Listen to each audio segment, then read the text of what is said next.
return of democracy rule in 1999, Nigeria has been on a trajectory of growth and development.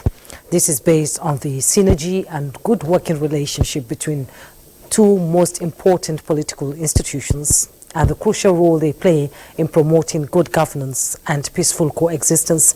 That is, the legislature that makes the law and the executive that implements them, both operating within the confines of principle of separation of powers.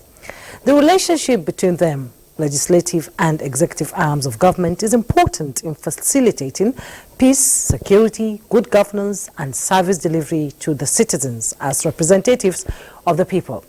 Now, the art of democratic governance is anchored on the principle of separation of powers.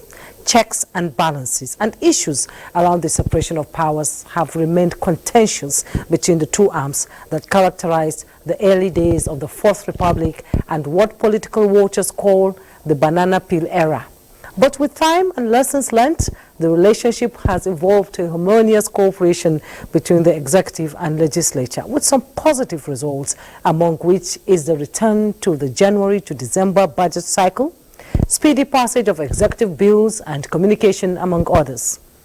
Now that a new government and the 10th National Assembly have been inaugurated, how will this relationship be sustained as anticipated by the anxious and optimistic citizens observing from the sidelines? Tonight, Weekend File will focus on some of these achievements and the need to focus on promoting synergy between the executive and legislative arms of government for the good of the people. My guest is Dr. Adewale Aderemi, Director, Democracy and Governance. He is from the National Institute of Legislative and Democratic Studies, NILS. I am Jummai Yusuf.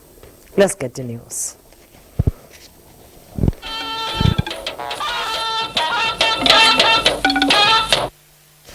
Security forces in Gusau, Zamfara State are on the trail of the abductors of 5 students of the Federal University, Gusau, who were abducted in the early hours of today. And in solidarity with the abducted students, other students of the institution blocked Zaria-Gusau Road for hours to protest what they described as incessant attack on them by terrorists. Jamilu Ibrahim has the details. Early morning abduction of some 5 students residing in Damba area, located about 2 kilometers away from the university campus. Students of the university are hence protesting what they term as an incessant attack on them by the terrorists. The protesting students who blocked the ever-busy Zaria-Gusau Sokoto Road for about 5 hours demanded for unconditional release of their abducted colleagues, saying enough is enough. They are about to round up their program in this week. Now we are starting exam on Monday, and this case is happening. How are they going to write this exam? We can't even concentrate on our studies. We are going through a lot of emotional trauma.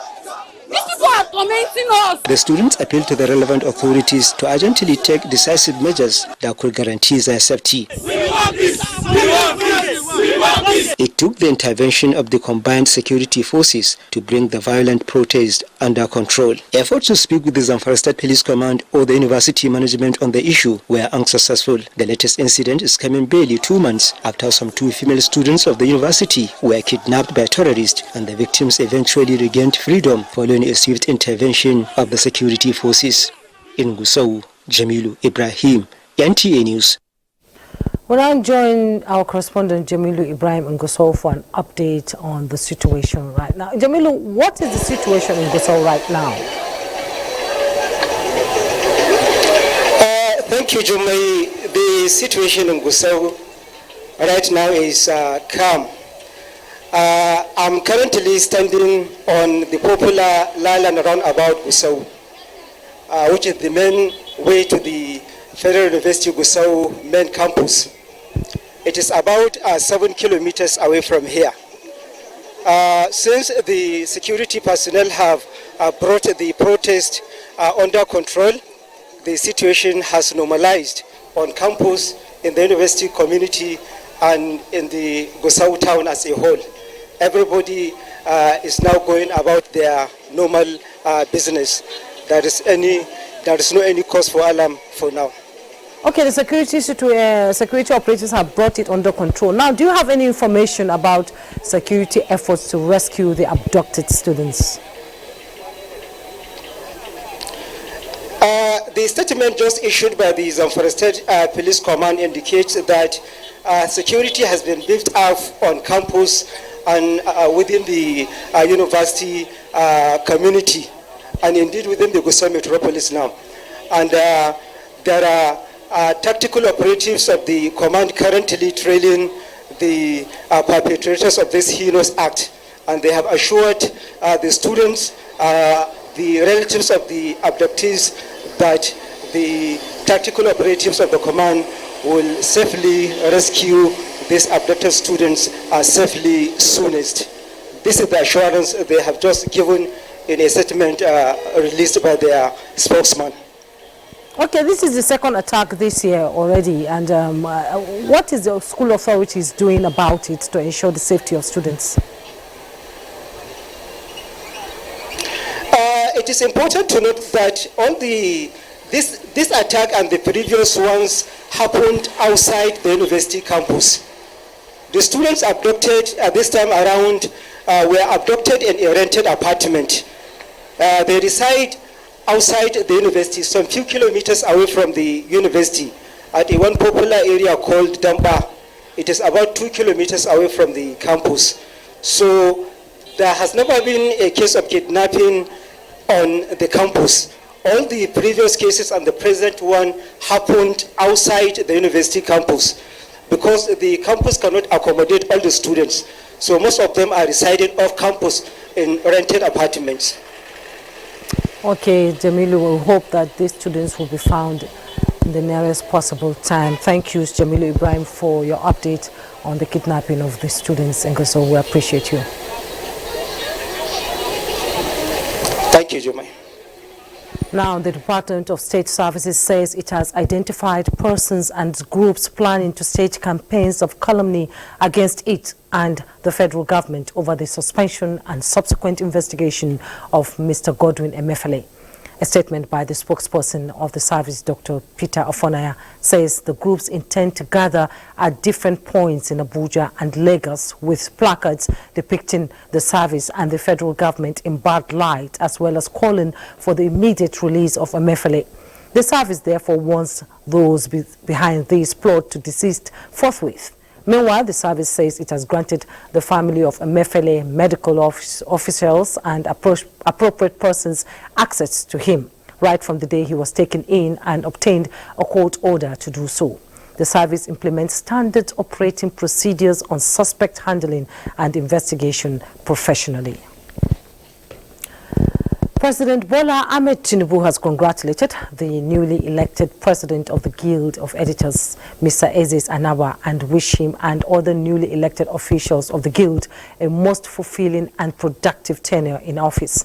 A statement from the Special Advisor, Special Duties, Communication and Strategy, Dele Alake, describes the last biennial convention of the Nigerian Guild of Editors as an epochal milestone in the evolution of the journalism profession in Nigeria.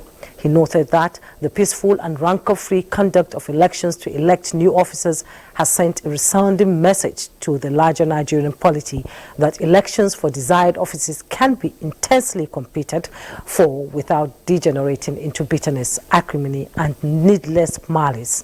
In this regard, the president commended those who lost out in the elections at various levels, such as Mr. Bolaji Adebi of This Day newspaper, for accepting the outcome and pledging support for the winners.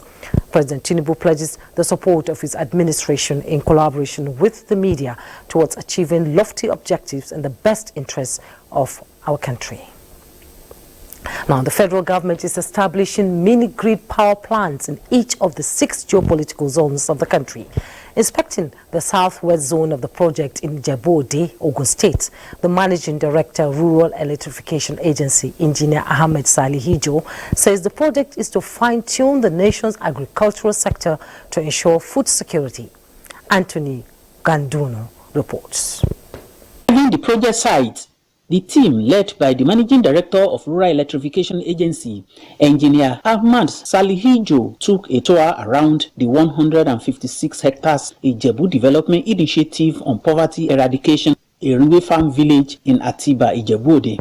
Interacting with stakeholders shortly after the tour, the leader of the delegation said the 100 kilowatt mini grid system project, which will be increased to 1 megawatt in due course, is targeted at improving the agricultural sector as well as reduce poverty within the state and across the country. To come and just check the progress of the work that we're doing here, and I think what we saw here today is a 100 kilowatt system powering an agricultural setting under the Ijebu Development Community Program for Poverty Alleviation. The solar grid has been very, very beneficial to the initiative because it will reduce noise pollution, it will reduce emission to the atmosphere, and it will also reduce the cost of production. I will plead to the engineer and the federal government to please do more of the solar panel for us so that we can always enjoy it. Like we feed the nation, at least we give back to society as well. So if this is a means to help farmers, we really appreciate it. One of such projects is spread across the 6 geopolitical zones of the country. In Ijebu, Anthony Gandonu, NTA News. For bilateral relations, as African leaders who visited Kiev for a meeting with Ukrainian President Vladimir Zelensky have put forward a 10-point proposal for putting an end to the 16-month-old conflict between Russia and Ukraine. Adebola Brooks in Sunday tells us more.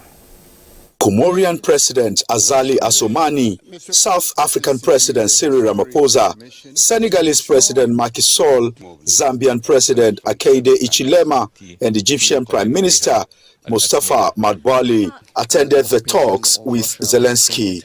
The African leaders also held a press conference after their meeting with Zelensky, with President Ramaphosa briefing the press on the proposal on behalf of the African mission. Indeed, a historic mission in a quest for peace. And I could say that our mission really revolves around 10 key elements. The 10-point proposal include a solution to the war, peace negotiations by diplomatic approaches, de-escalation of the situation, respect of sovereignty of states and people in accordance with the UN Charter, security guarantees for all countries, ensuring export of grains and fertilizers and other items. President Ramaphosa said African countries have been severely affected by the conflict. And we say that when it comes to things like grain and fertilizers, there should be an opening up of the logistics so that grain and fertilizers must get to the market. We don't see everything the same way. It is important that we talk, but it is not just about fertilizers and grains. We also have thousands of children stolen, no drinking water, tortures, or as a journalist earlier mentioned, mass graves. We are in different situations, and that is why sometimes we look at things differently.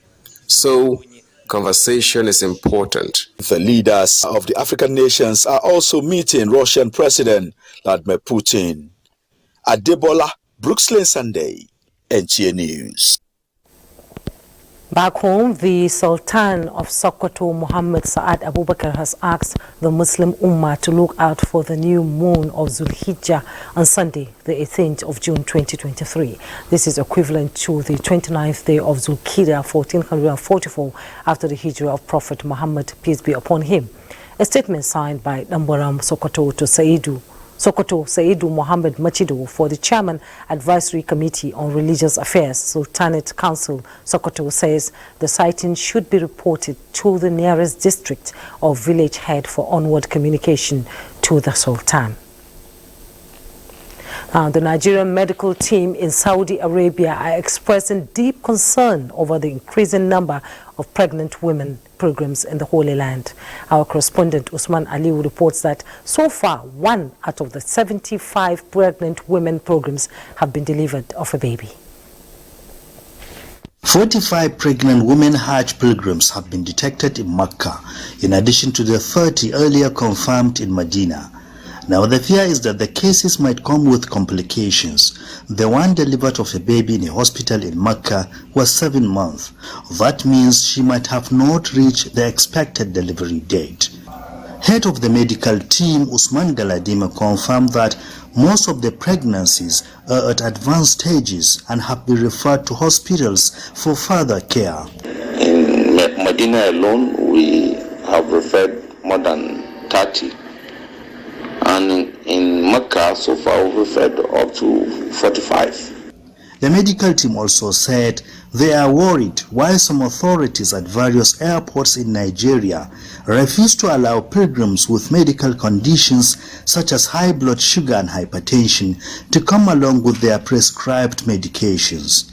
Beyond affordability, health status is required in Hajj pilgrimage, and it's a responsibility on the state pilgrims welfare boards to ascertain status of every pilgrim before embarking on the holy journey.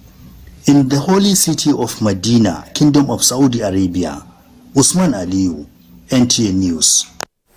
Meanwhile, Imo State Governor Hope Uzodinma has advised the Imo State Muslim pilgrims for Hajj to use the period to pray for peace in the state and Nigeria at large. Faith Welu reports that he gave the advice during the pilgrimage flag-off ceremony held in Owerri. Governor Uzodinma said his administration single-handedly sponsored the 200 Muslim pilgrims, adding that he is determined to improve on the spiritual well-being of the people at all times.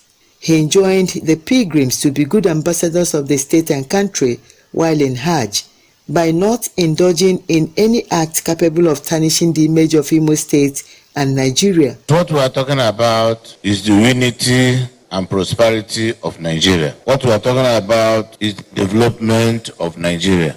Some of the beneficiaries expressed gratitude to God and the governor, while promising not to let their country down. What you have done for the Muslims of Imo State, this is the first time in history for the Muslims to get up to the number of slots, that is 200 slots to Hajj. Our governor, the way you have been doing to Muslim is second to none.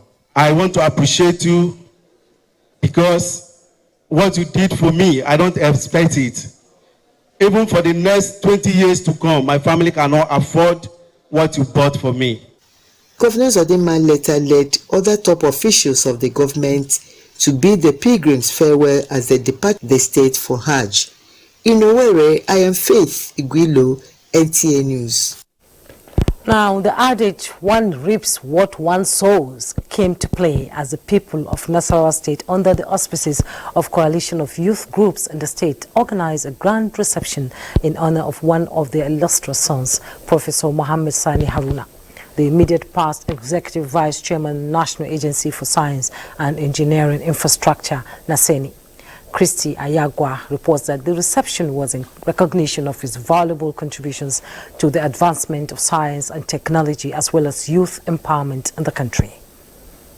Outstanding performance of Professor Mohammed Sani Haruna at the National Agency for Science and Engineering Infrastructure, NASENI, which triggered scientific and technological innovations and development in Nigeria, has earned him the recognition by his people.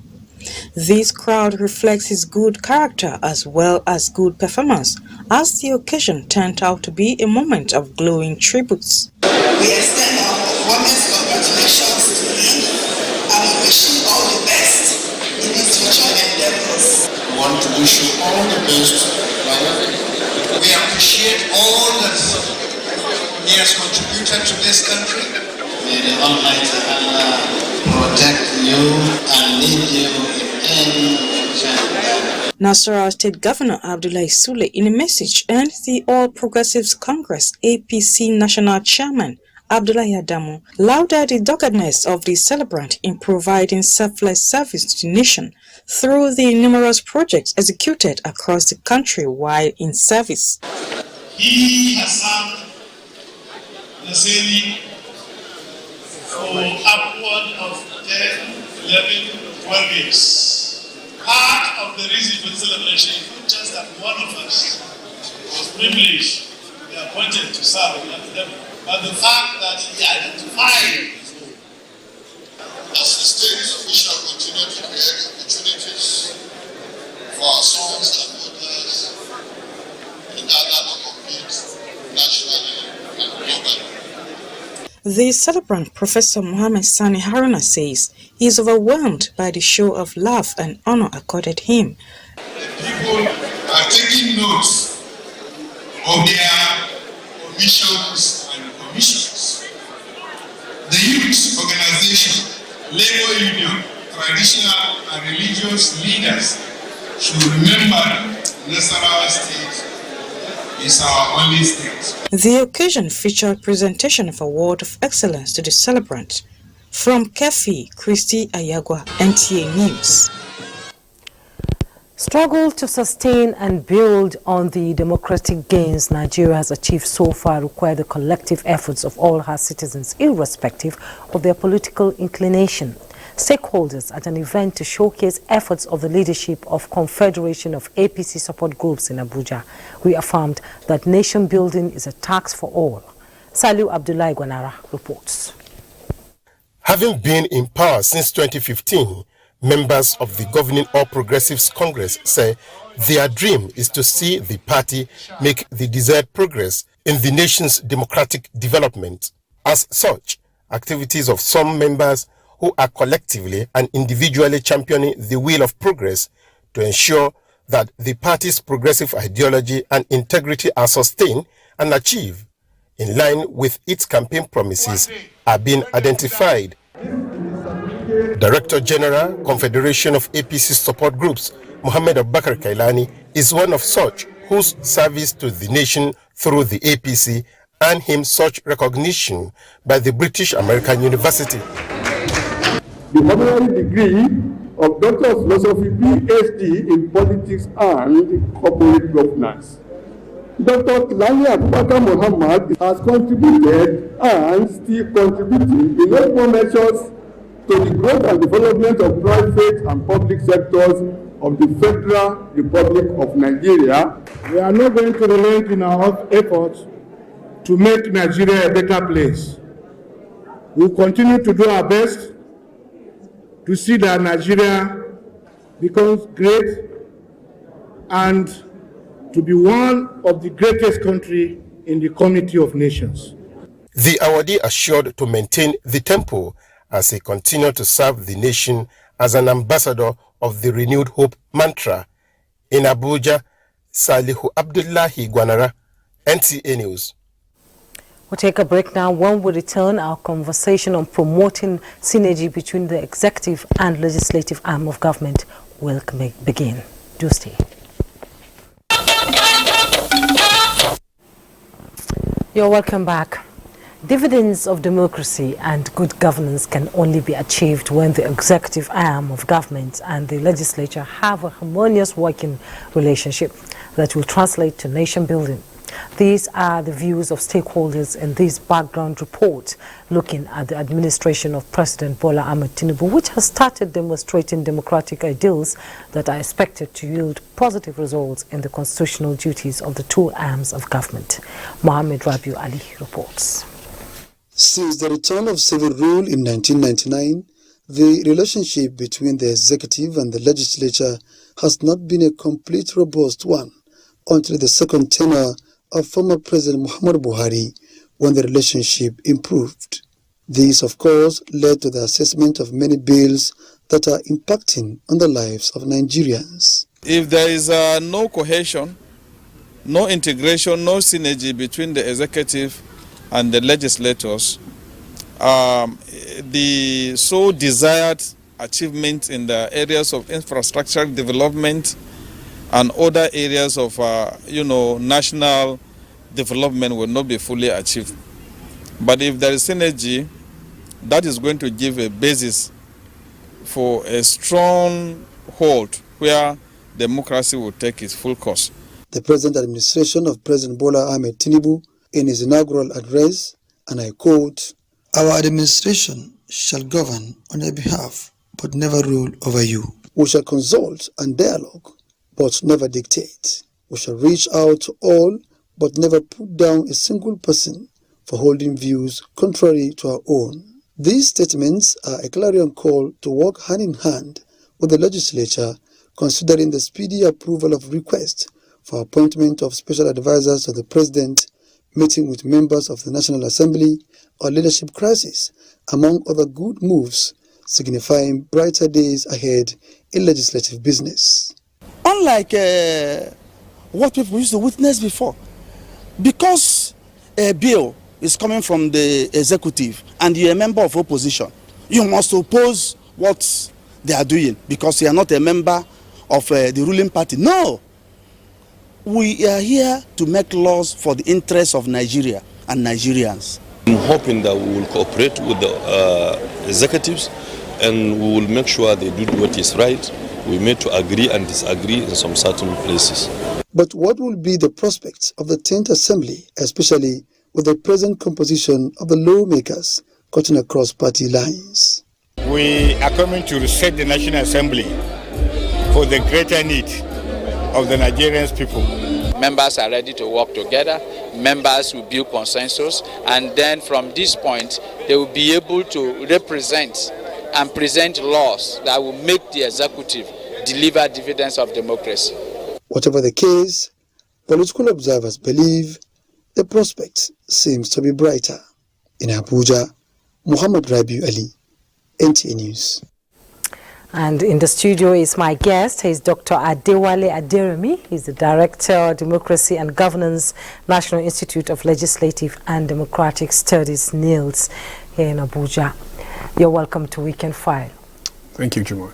Now let's talk about the state of Nigerian democracy and, efforts to deepen its values in the country.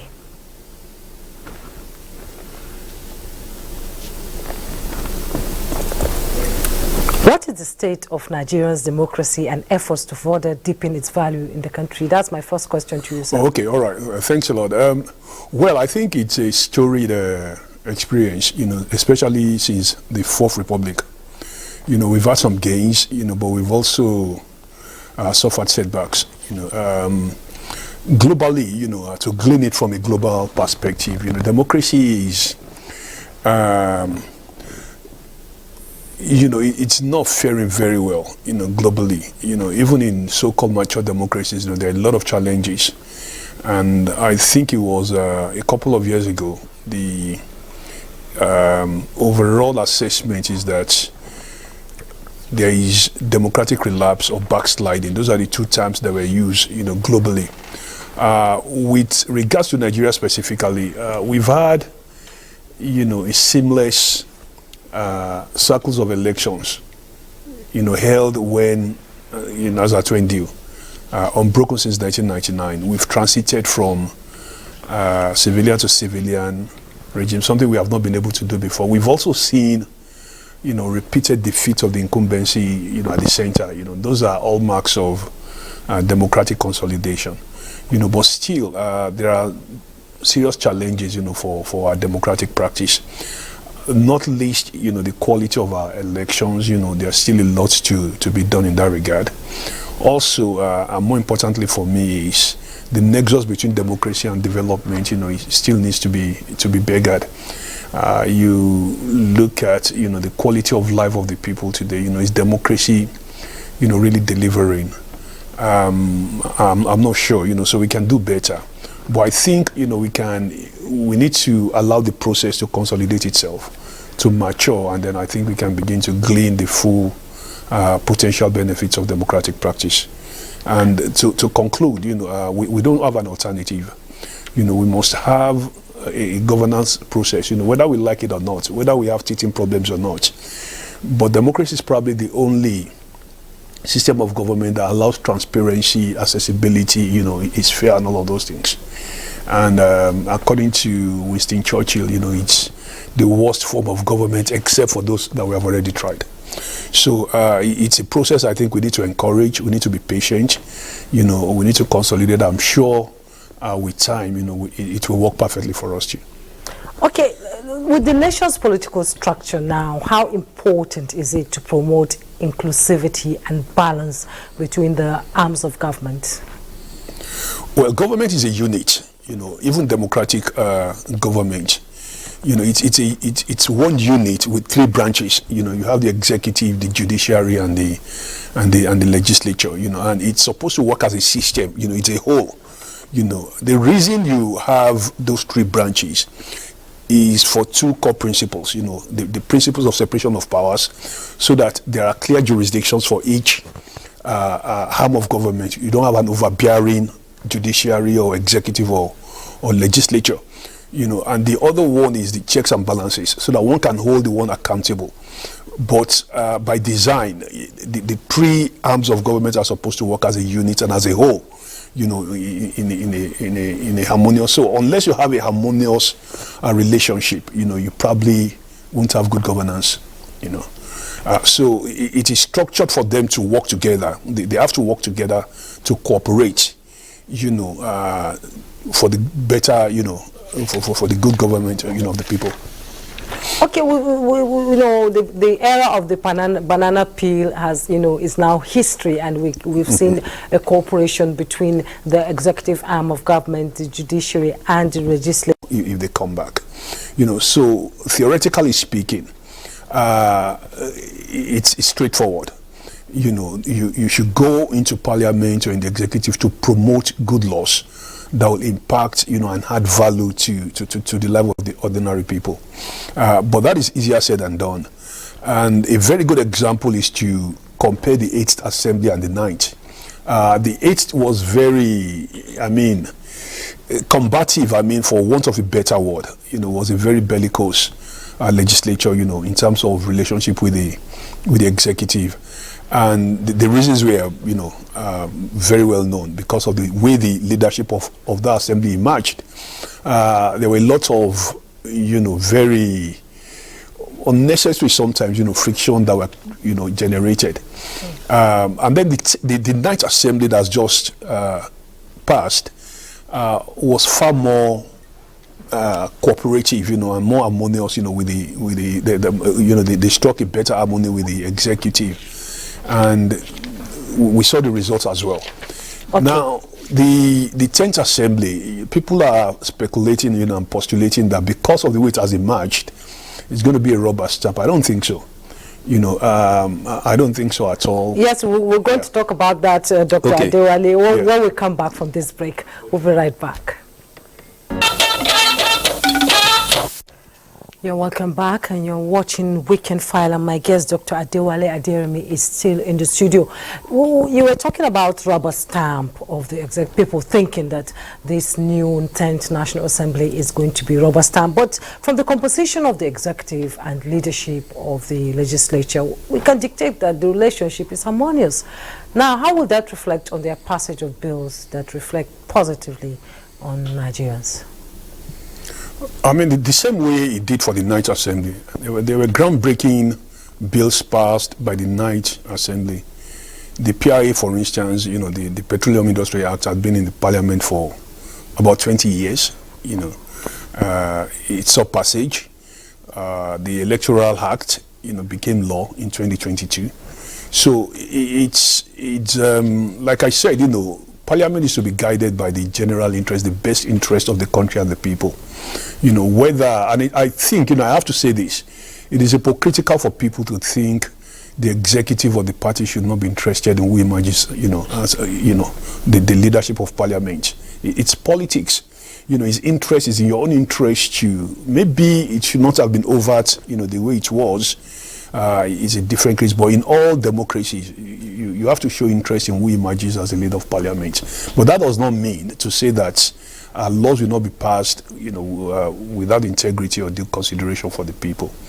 The 9th Assembly, you know, you alluded to the return to the January-December financial year. That was a result of the harmonious working relationship between the 9th Assembly and the executive, which we did not get under the 8th Assembly led by His Excellency Dr. Bukola Saraki. So, yes, the good thing again is, yeah, maybe there are about 70% of newcomers in Parliament, but you still have very experienced legislators that can guide the process, you know, and to the extent that they are guided by what is best for Nigerians, you know, I think there is nothing to be worried about. You know, our legislation will be passed, you know, quality legislation will be passed. The other thing I would like to say is that the number of bills churned out by any assembly is not necessarily a good assessment of whether the assembly is successful or not. I remember the 8th Assembly prided themselves that they passed about 541 bills, which was truly unprecedented at that time. This outgoing 9th Assembly said they passed in excess of 1,000 bills, were assented to. What is more important for us in the Institute is the quality of the laws that have been passed, not the numbers. You could have 1,000 bills, but how does it impact on the life of the people and the generality of the well-being of Nigeria? So we shouldn't assess any assembly by we passed. So it shows you're busy, but it doesn't show that you are impactful or effective. So going forward, I'm sure that bills will be made in the interest of the Nigerian people. Okay, there's no perfect scenario, especially in politics and democracy. So what are the pitfalls to avoid to ensure good working atmosphere between the arms? What I worry, is we're at a crossroads now. What is unique about this 10th Assembly, like you alluded to, is the number of political parties, that are represented. And I hope that we can, or legislators will imbibe the spirit of bipartisanship. In other words, that critical legislation will not be seen, solely from the view, from the lenses of party or self.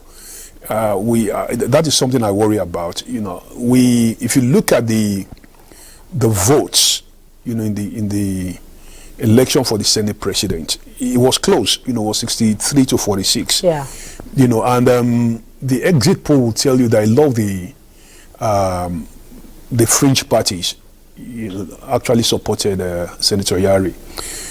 So that says, it's looking very interesting.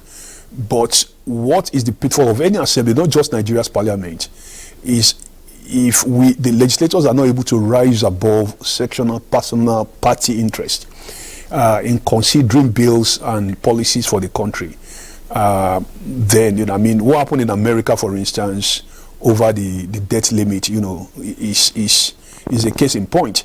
That worries me. If we are able to, if legislators will be guided strictly by the interest and the best interest of Nigerians and of the country and Nigerians, then I think we have nothing to worry about.